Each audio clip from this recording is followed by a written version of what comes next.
አሰላሙ አሌይኩም ወራህመቱላሂ ወበረከቱ። ውድና የተከበራችሁ የፈረሰኛው ፋሚሊዎች እንዴት ናችሁ? እስኪ ላይክ እና ሰብስክራይብ እያደረጋችሁ ጀምሩ። ዛሬ እንግዲህ ሁሌም ሰብስክራይብ እላችኋለሁ ማለት አልተውም፣ ምክንያቱም የምፈልገው እስከሚበቃኝ ድረስ በቃኝ አይባልም ባይዘወይ። ለማንኛቸውም እንዴት ናችሁ? ደህና ናችሁ ወይ? እኔ በጣም ሰላም ነኝ። ዛሬ ደግሞ የሆነ አዲስ ነገር ይዤላችሁ የመጣሁላችሁ ማለት ነው።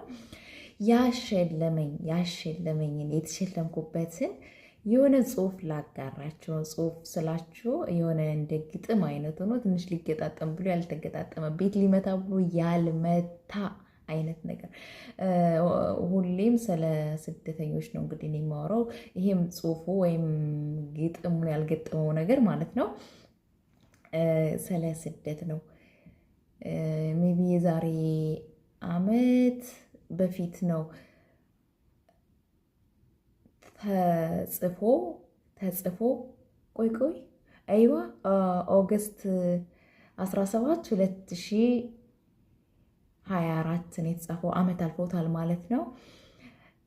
እና በዚህ ጽሁፍ ላይ ተሸልሜበታለሁ ባይዘወይ ማለት ነው። 3 ነው 4 ሆነ ነበር የተወዳደር ነው። አጋጣሚ እኔ ቫይራል ነው የወጣው። ቫይራል ነው የሚባለው ኦቨር አላቅም፣ ብቻ አሸንፌ ተሸልሜበታለሁ ማለት ነው።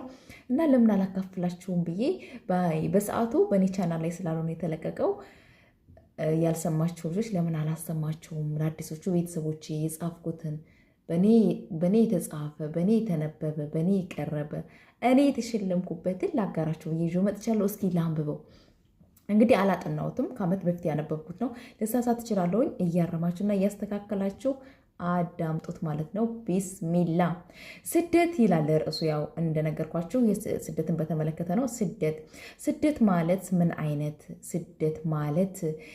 ያላየ የሚመኘው፣ የገባበት የቀመሰ የሚመራው፣ ያልገባበት የሚናፍቅ የሚመኘው ስደት ማለት ምን አይነት? ውይ ስደት!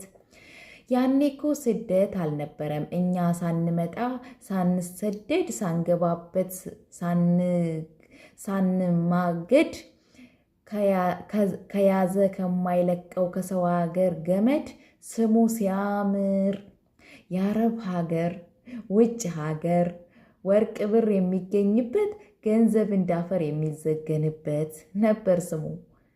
ነበር የሚሉት ብር እንደ ቀልድ እንደ ዘበት። አይ ስደት! እኛም ማምነን እውነት መስሎን ተመኘነው ስደት አማረን። የልጅ ሟርተኛ አፈር ይበደራል ተረቱ ይባላል። ይህን ከመመኘት የሰው ቤት እንጀራ ምናል በተመኘን ሞቴንም ሰርጌንም በአገር ያርገው ብለን ምን ነው በተመኘን። ምናልባት ያልፍ እንደው ልሞክረው ብለን ልንመለስ ወጥተን ቀረን እንደወጣን። የባሳልና ሀገርህን አትልቀቅ የሚባለው የአባቶቻችን አባባል ረስተን ወጣን ተበታተን። የአንድ ሀገር ልጆች ግማሹ በአየር ግማሹ በእግሩ ሌላው በተመቸው ብቻ እግር እንደመራው ያልፋል በሚል ተስፋ ወጣን ተሰደድን። ውይ ማለፍ ቀልድ ነው። ማለፉ ይቅርና ባላለፈብን። እኔስ ፈራሁ እንዳያልፍብን። ለስደትማ ስንቱን ገበር ስንቱን ተቀማን። ጨካኙ ስደት አረመኔው ስጋ ከነፍስ ሲነጣጥል የማይራራው የማያዝነው በጭካኔ የተሞላ እንደ ስደት ክፉ ነገር መቻለና። እናት ከልጅ ልጅን ከአባት ልጅን ከእናት ከቤተሰብ እየነጣጠለ በ5 እያታለለ እንደ ስደት ክፉ ነገር ምንም የለ። ስንት ወገኔ አውሬ በላው ለመኖር እየተመኘ የተሻለ ኑሮ ሲመኝ መንገድ ቀረ እኔን ይብላኝ። እንስቷ ወጣት አካል ጎድሏት ግማሽ አካል ይዛ ገባች መፈጠሯን እየጠላች። ስንቷ እህት አቅሏን ስታ አይሚሮዋ ልቧን አጥታ እንኳን ሕይወት ልትቀይር ታማ ሄደች። ትልቅ ተስፋ አንግባ እንዳልተሰደደች ምን እንዳገኛት ምን እንደገጠማት ማንም አያውቅ። ማንስ ጠይቋት ምን እንደሆነች ህመምተኛ ተብላ ካልጋ ወድቃ ቀረች።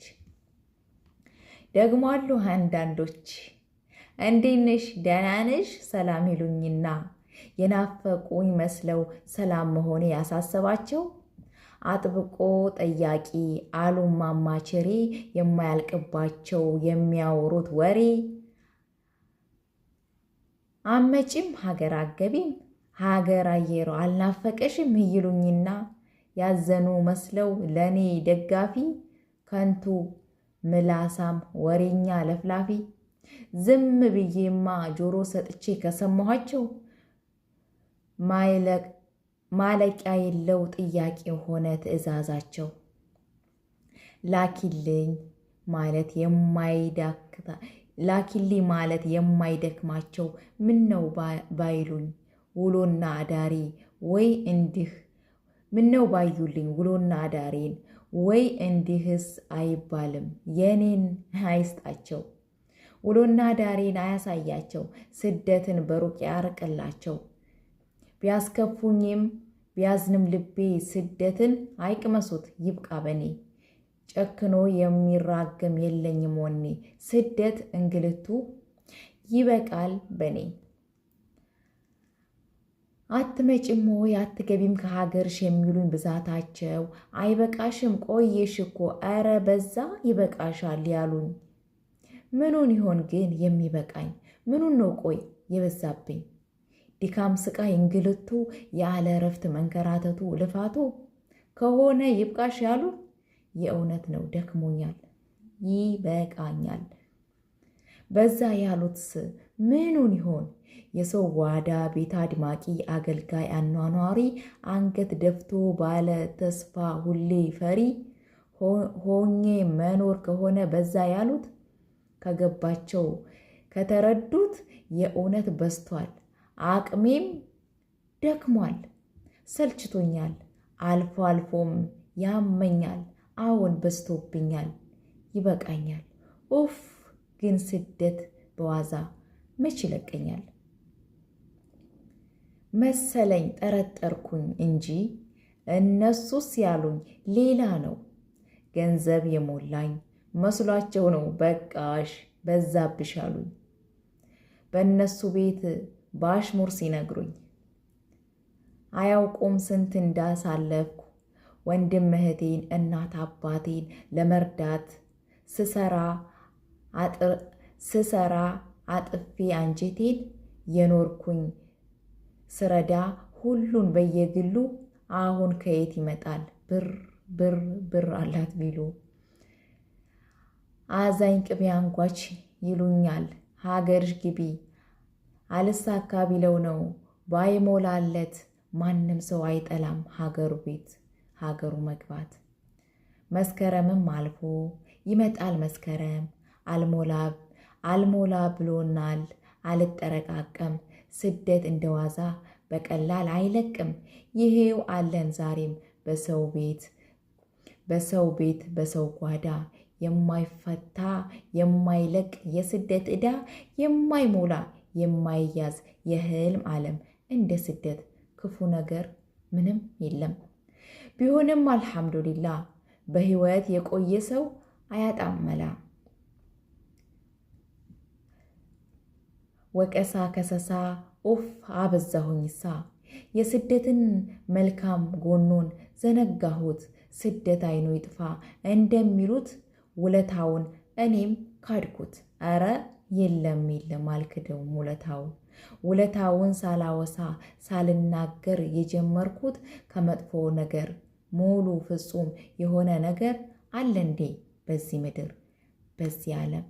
ፍትህ አጉዳይ ቢሆንም ሰው መራጭ ስደት አይደል የስንቱን ሰው ህይወት ለዋጭ? ታዲያ ለምን አማረርኩት ውለታውን ረሳሁት? ሁሉም ባይሆን እድለኛ የህልሙን ያላገኘ ስደት ብሎ ያልታደለ ስንቱ ግን ህይወቱን ቀየረ። የእናት የአባት የእህት ወንድም ለሀገርም የተረፉ ወገኖች ናቸው በስደት ያሉ። ለተራበ ለታረዘ ለተጠማ ለታመመ እነሱን ሚረዳ ስደተኛው እንጂ ሌላማ ማን አለ? ስደት አይኑ ይጥፋ የሚባለው ተረት አትበሉት ከኔ ፊት። ለምን አይኑ ይጥፋ? ለምን አይኑ ይጥፋ? አይኔን የከፈተ ትልቅ ትምህርት ቤት ግን ቢሆንም ይበቃኛል። ሀገር ወገን ሁሉም ናፍቆኛል። ልሄድ ነው ረፍዶብኛል። ቻው ስደት። ጨርሻለሁ። አመሰግናለሁ። እንግዲህ ሰባብሬ ስላነበብኩት በጣም ይቅርታ። አላጠናሁትም፣ እንደወረደ ነው ከፍቼ ያነበብኩት ማለት ነው። ይህንን ይመስላል። ከተመቻችሁ ላይክ እና ሰብስክራይብ አድርጉልኝ። ቴንኪው ሶማች። የጻፍኩት ራሴ ነኝ፣ ያነበብኩትላቸው ራሴ ነኝ ማለት ነው። ቴንኪው ሀባይቢ። ላይክ እና ሰብስክራይብ አድርጉኝ፣ አበረታቱኝ። ቀጣይ ደግሞ በአዲስ ነገር እመጣላችኋለሁ። ማሰላማ ማሻአላህ። هذا تبارك الرحمن انا طبخته وانا فنانه ما شاء الله. اي احد يجي في البيت ما في مشكله، انا فنانه طبيخه. يشوفوا كيف طعمه لذيذه حلوه ما شاء الله تبارك